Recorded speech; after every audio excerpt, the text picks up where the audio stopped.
Gauss का नियम लिखकर सिद्ध कीजिए, गॉस प्रमेय या गॉस का नियम लिखकर सिद्ध कीजिए। और क्वेश्चन क्या आएगा, सिद्ध कीजिए कि किसी बंद पृष्ठ से गुजरने वाला संपूर्ण विद्युत फ्लक्स उसमें उपस्थित कुल आवेश का 1/ε0 गुना होता है। सिर्फ वो क्या लिख देंगे आगे, सिद्ध कीजिए। ठीक है, तो अपन को सबसे पहले क्या लिखना है, गॉस प्रमेय। हेडिंग डालेंगे अपन गॉस प्रमेय। गॉस प्रमेय में अपन क्या लिखेंगे, निर्वात में किसी बंद पृष्ठ से गुजरने वाला संपूर्ण विद्युत फ्लक्स उसमें उपस्थित कुल आवेश का 1/ε0 गुना होता है। फिर अपन लिखेंगे गॉस प्रमेय के अनुसार। गॉस प्रमेय के अनुसार क्या आएगा, संपूर्ण विद्युत फ्लक्स को अपन क्या बोलते हैं, फाई ई।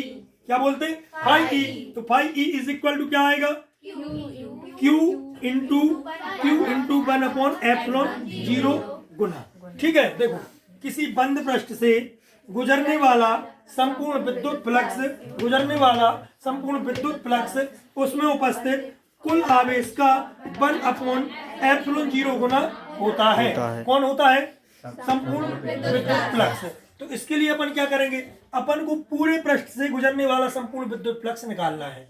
तो इसके लिए अपन क्या करेंगे, पहले अपन एक छोटे से क्षेत्रफल से गुजरने वाला विद्युत फ्लक्स निकालेंगे। विद्युत फ्लक्स होता क्या है, विद्युत बल रेखा है। मतलब किसी पृष्ठ से गुजरने वाली अविलंबवत बल रेखाओं की संख्या को हम क्या बोलते हैं, विद्युत फ्लक्स बोलते हैं। ठीक है, विद्युत फ्लक्स को हम फाई ई से प्रदर्शित करते हैं।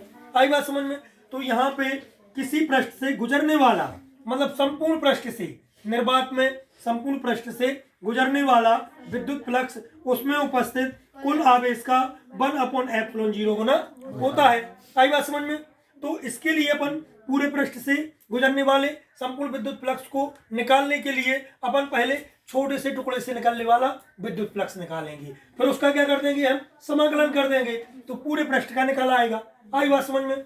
जब अपन कोई मतलब बड़ी दूरी नापते हैं तो पहले अपन छोटा सा टुकड़ा नाप लेते हैं, फिर उसके बाद में उसका अपन क्या कर देते हैं, संपूर्ण कर देते हैं, समेशन कर देते हैं या समाकलन कर देते हैं, तो पूरा निकल आता है। ठीक है, तो इसके लिए अपन क्या करेंगे, पहले इस सूक्ष्म क्षेत्रफल से हम क्या निकालेंगे, गुजरने वाला विद्युत फ्लक्स निकालेंगे।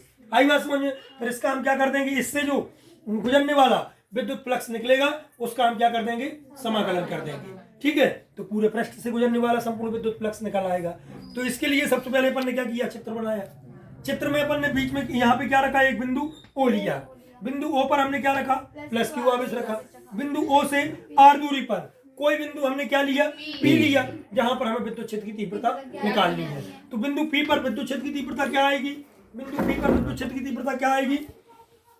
क्षेत्र की तीव्रता ई बराबर क्या आएगी, 1/4πε0 इंटू Q/r का स्क्वायर आ जाएगा। इसको दे देना समीकरण नंबर 1। निकाल ली अपन ने विद्युत क्षेत्र की तीव्रता तो निकाल ली। अब अपन को क्या करना है, छोटा सा इस क्षेत्रफल से निकलने वाला विद्युत फ्लक्स निकालना है। ठीक है, तो इसके लिए हम क्या लिखेंगे, अब बिंदु P के चारों ओर अपन ने एक सूक्ष्म क्षेत्रफल ds की कल्पना करते हैं। ठीक है, ds की कल्पना करते हैं। तो इस सूक्ष्म क्षेत्रफल ds से गुजरने वाला सूक्ष्म विद्युत फ्लक्स, मतलब सूक्ष्म विद्युत फ्लक्स मतलब क्या आएगा, यहाँ पे d फाई ई।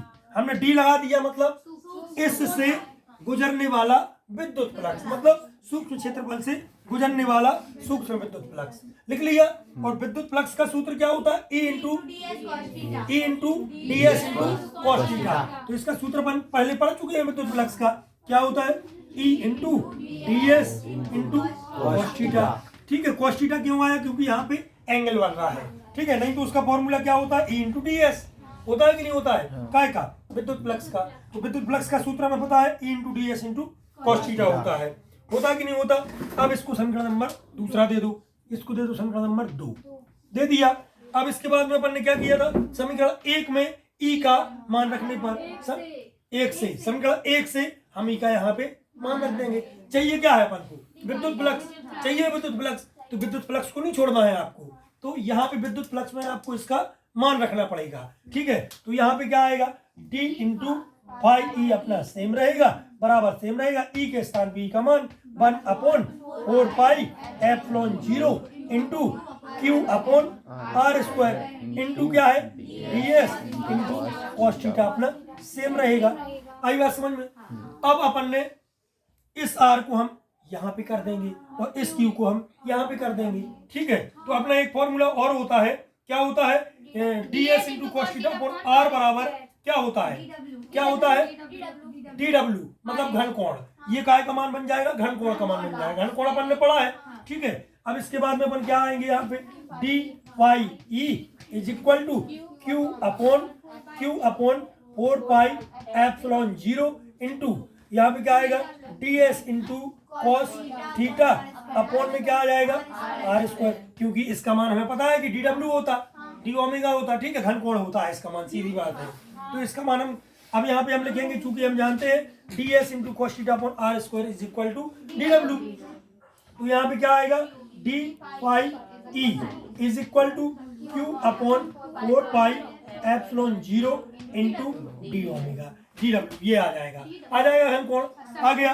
अब चूंकि हम जानते हैं घन कोण का मान कितना होता है 4 पाई, तो यहाँ पे हम घन कोण का मान क्या रख देंगे, लेकिन उसके पहले अपन को क्या करना है, अपन को इसका समाकलन करना है। क्यों करना है, ताकि ये डी हट जाए, ताकि संपूर्ण विद्युत फ्लक्स निकल आए। आई बात समझ में। तो इसके लिए हम क्या करेंगे, सूक्ष्म क्षेत्रफल ds द्वारा बिंदु O पर आंतरिक कोण घन कोण है। ठीक है, तो हमने यहाँ पे क्या रख दिया, घन कोण रख दिया। अब इसको हम समीकरण नंबर क्या दे देंगे, 3 दे देंगे। ये आपका समीकरण नंबर 3 हो गया। अब संपूर्ण पृष्ठ से गुजरने वाला विद्युत फ्लक्स, अब संपूर्ण पृष्ठ से गुजरने वाला विद्युत फ्लक्स, जब हम संपूर्ण पृष्ठ से गुजरने वाला विद्युत फ्लक्स निकालेंगे तो यहाँ पे ये डी क्या हो जाएगा, हट जाएगा। तो यहाँ पे क्या बचेगा फाई ई। अब ये जो फाई ई आया है आपका, ये क्या है, ये पूरे पृष्ठ से गुजरने वाला विद्युत फ्लक्स है। ठीक है, बराबर क्या आएगा यहाँ पे हम इसका समाकलन कर देंगे। समाकलन क्या करेंगे, q upon 4 pi epsilon 0 into dw। आई बात समझ में, इंटू dw।